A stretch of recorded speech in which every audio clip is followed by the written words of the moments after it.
यीशु मसीह के मधुर नाम में एक बार फिर आप सबका स्वागत है। और हमने जैसा इसके पहले देखा था कि प्रभु ने एक महत्वपूर्ण जो है एक्टिविटीज की थी कि चेलों के पांव धोए थे, और उसके बाद का जो हिस्सा है वो हम जो है देखेंगे। और वो जो प्रभु ने आरंभ किया सांकेतिक रीति से जो है वो प्रभु भोज की स्थापना, जिसे पिछले 2000 साल से कलीसिया जो है लेती जा रही है, प्रभु को ग्रहण करती है, और प्रभु ने इसकी शिक्षाएं जो है अपने वचन में दी है, और चारों सुसमाचार में ये पाया जाता है। मैं आपके लिए लूका रचित सुसमाचार में से उसका 22वां अध्याय पद 7 से आगे पढ़ रहा हूं। सो मेरे साथ बाइबल में से निकालें लूका रचित सुसमाचार 22वां अध्याय पद 7 से जो है हम पद 14 से पढ़ रहे हैं। जब घड़ी पहुंची तो वह प्रेरितों के साथ भोजन करने बैठा, और उसने उनसे कहा, मुझे बड़ी लालसा थी कि दुख भोगने से पहले यह फसह तुम्हारे साथ खाऊं, क्योंकि मैं तुमसे कहता हूं कि जब तक परमेश्वर के राज्य में पूरा ना हो तब तक मैं उसे कभी न खाऊंगा। तब उसने कटोरा लेकर धन्यवाद किया और कहा, इसको लो और आपस में बांट लो, क्योंकि मैं तुमसे कहता हूं कि जब तक परमेश्वर का राज्य ना आए तब तक मैं दाखरस अब से कभी न पीऊंगा। फिर उसने रोटी ली और धन्यवाद करके तोड़ी और उनको यह कहते हुए दी कि यह मेरी देह है जो तुम्हारे लिए दी जाती है, मेरे स्मरण के लिए यही किया करो। इसी रीति से उसने ब्यारी के बाद कटोरा भी यह कहते हुए दिया कि यह कटोरा मेरे उस लहू में जो तुम्हारे लिए बहाया जाता है नहीं वाचा है। पर देखो, मेरे पकड़वाने वाले का हाथ मेरे साथ मेज पर है, क्योंकि मनुष्य का पुत्र तो जैसा उसके लिए ठहराया जाता ही है, पर हाय उस मनुष्य जिसके द्वारा वो पकड़वाया जाता है। तब वे आपस में पूछताछ करने लगे कि हम में से कौन है जो ये काम करेगा। सो प्रभु भोज की स्थापना प्रभु ने अपनी देह के द्वारा, जिसने कहा था, प्रभु ने, हमने वो हिस्सा देखा कि मैं वो खाने की वस्तु हूं। हमारे बाप दादों ने मन्ना खाया, स्वर्गीय रोटी थी, मन्ना स्वर्गीय रोटी थी, उसके बावजूद वे मर गए। और यहां वह है जो स्वर्ग से उतरी है, मैं अपनी देह तुम्हें देता हूं। जो ये देह खाएगा वो कभी भूखा ना होगा, और जो मेरे लहू में से पिएगा वो कभी प्यासा ना होगा। मैं उसके जो है डॉक्टर की आपको 2 एग्जाम्पल देता हूं। प्रभु की देह हमारी देह से यदि मैच करेगी तो कोई नुकसान नहीं होगा, लेकिन यदि मान लीजिए किडनी चढ़ानी है, किडनी बदलना है, किडनी रिप्लेसमेंट है, लीवर रिप्लेसमेंट है, यदि खून मैच नहीं कर रहा है, टिश्यू मैच नहीं कर रहा है, और आपने ऐसे में किडनी चढ़ा दी, किडनी बदल दी, तो देने वाले को कोई नुकसान हुआ नहीं, लेने वाले को सारा नुकसान है। यदि आपने गलत ग्रुप का ब्लड चढ़ा दिया तो लेने वाले को, जिसको चढ़ाया गया, उसकी तो मृत्यु हो गई 10 ml में, 5 ml में, और कप भी देखें 5 ml का कप होता है। सो यदि प्रभु की देह हमारी देह से मैच न खाए तो भी नुकसान हमारा, और यदि प्रभु का लहू हमारे लहू से मैच न खाए तो भी नुकसान हमारा। प्रभु को इससे कोई नुकसान नहीं होना। और यही बात तो पौलुस पहला कुरिन्थियों में उसके जो है 11वें अध्याय में कहता है। मेरे साथ वो हिस्सा निकालें, पहला कुरिन्थियों, जहां पौलुस कहता है कि खाते पीते समय, प्रभु की देह लेते समय अपने आप को पहचाने। यदि ऐसा ना करते तो क्या होगा।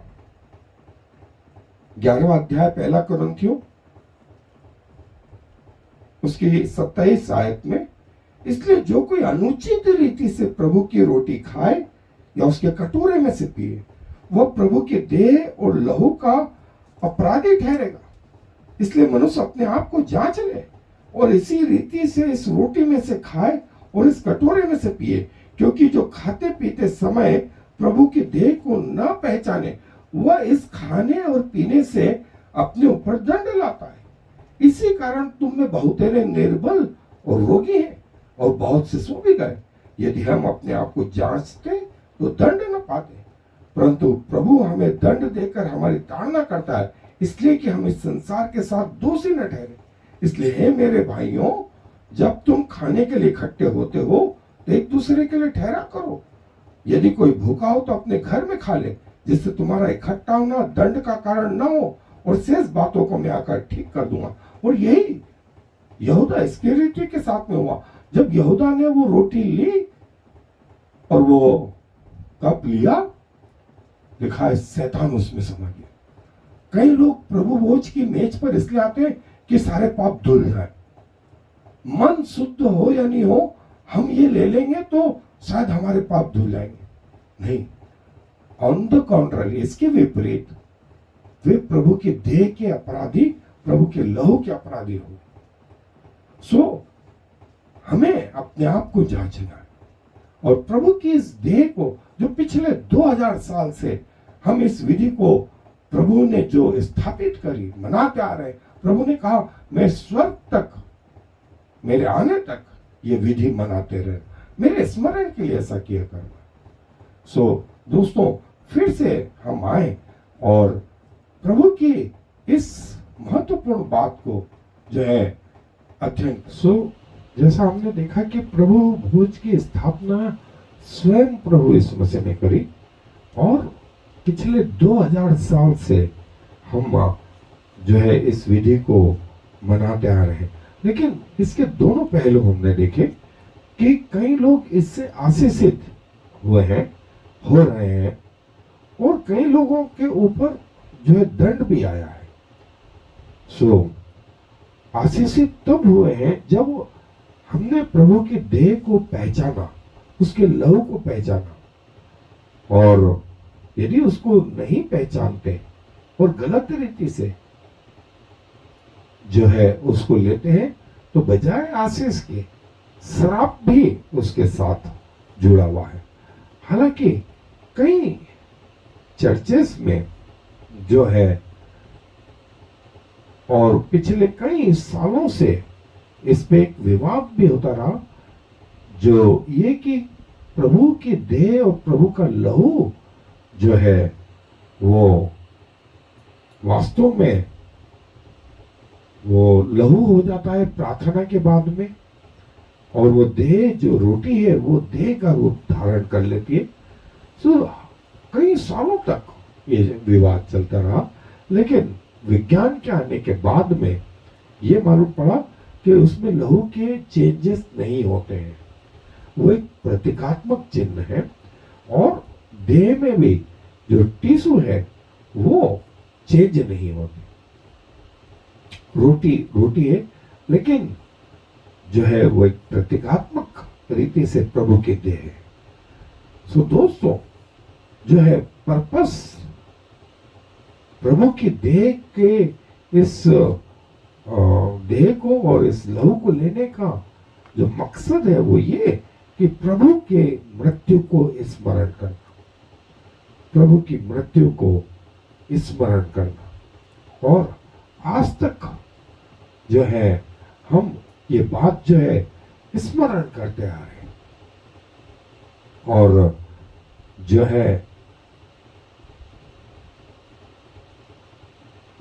परमानेंट रीति से जब प्रभु इस संसार से शारीरिक रीति से ऊपर चले गए, तो कलीसिया में भी जो है ये प्रभु की मेज जो है वो स्थापित हुई, और आरंभिक कलीसिया से अभी तक जो है ये चला आ रहा है।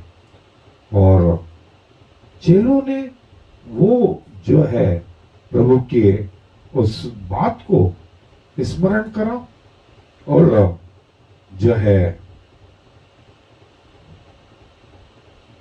पहला जो चीज थी, प्रभु ने कहा कि स्मरण मेरे स्मरणार्थ ये विधि मनाई जाए।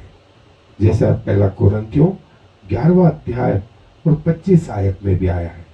दूसरी चीज, प्रभु ने ये हमें एक आज्ञा दी, एक आज्ञा दी, और हम आज तक जो है न सिर्फ आरंभिक कलीसिया में, वरन जो है आज 2000 साल बाद तक भी, कि प्रभु हमारे लिए मारा गया, उसने अपनी देह हमारे लिए दी, अपना लहू हमारे लिए बहाया, हम स्मरण करते हैं।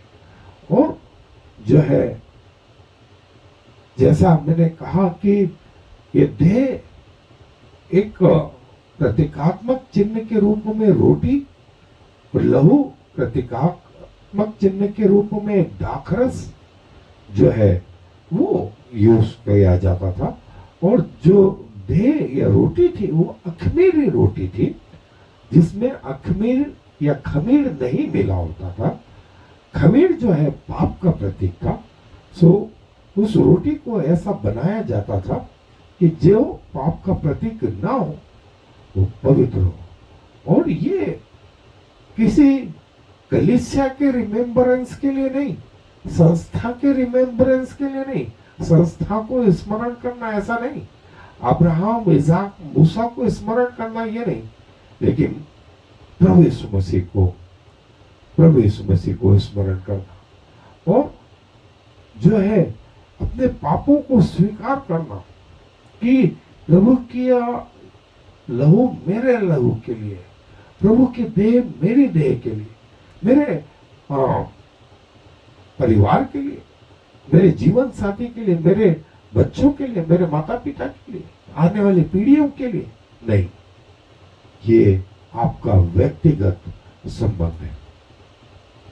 सो जो है प्रोक्लेम, छठी चीज थी, प्रोक्लेम करते हैं, घोषणा करते हैं कि प्रभु हमारे लिए मारा गया, प्रभु यीशु हमारे लिए क्रूस पर उसका बलिदान हुआ। और जो है जैसा मैंने बताया कि इसमें आशीष और श्राप दोनों जुड़े हैं, आशीष और श्राप दोनों जुड़े हैं। यदि प्रभु की देह को पहचाना तो आशीष, और नहीं पहचाना तो श्राप, सो जैसा जो है यहूदा इस्करियोती के जीवन में हुआ, वैसा कई लोगों के जीवन में कि बजाय आशीषित होने के उन्होंने अपने ऊपर श्राप लाए, और कई लोग बीमार हुए, कई लोग जो है मृत्यु को प्राप्त भी हो गए। लेकिन यदि आशीष इस बात का एहसास होता कि अपने आप को परखते, तो शायद वो चीज नहीं होती। तो बाइबल इसलिए हमें बताती है, पवित्र आत्मा की सहायता से पौलुस को जो है कहा कि कलीसिया में लोग अपने इस एग्जामिन आवरसेल्फ और आने वाले नसीहतता को जो है पहचाने। सो प्रभु हम सबकी सहायता करें कि हम जो है प्रभु की देह को ग्रहण करें, प्रभु के लहू को ग्रहण करें, अपने आप को प्रभु को समर्पित करें कि प्रभु की देह हमारी देह के साथ मिलकर के एक आशीषमय जो हो, हम उसका लहू हमारे लहू से मिलकर के हमारे देह को जो है आशीषित करें। आए दुआ करें। प्रभु जी धन्यवाद देते हैं कि आपकी देह हमारे देह के लिए दी गई, आपका लहू हमारे लिए दिया गया। और प्रभु आपका वचन कहता है कि आपके लहू से शैतान पराजित होता है। आपके वचन के लिए धन्यवाद देते हैं प्रभु। कोई अपने मित्रों के लिए अपना प्राण दे, बड़ी बात है, लेकिन आपने संपूर्ण मानव जाति के लिए अपनी देह दी, अपना लहू दिया कि आपके लहू बहाए जाने से हमारे पाप धुले जाएं। प्रभु हम अपने आप को आपको समर्पित करते हैं ताकि आपकी देह हमारी देह से मिलकर जो है आशीष उत्पन्न करे। आपका लहू हमारे लहू के साथ मिलकर आशीष उत्पन्न करे। और प्रभु हमारे सारे रोगों को, हमारे सारे लोगों को जो है बीमारियों से, और जो बीमारियां उनमें है वे भी उनसे दूर हो जाए, क्योंकि ये दुआ प्रभु यीशु मसीह के नाम से मांग लेते हैं। आमीन। और फिर शमा इस्राएल यावे एलोहेनु यावे echad. Hear, O Israel, the Lord is our God, the Lord alone.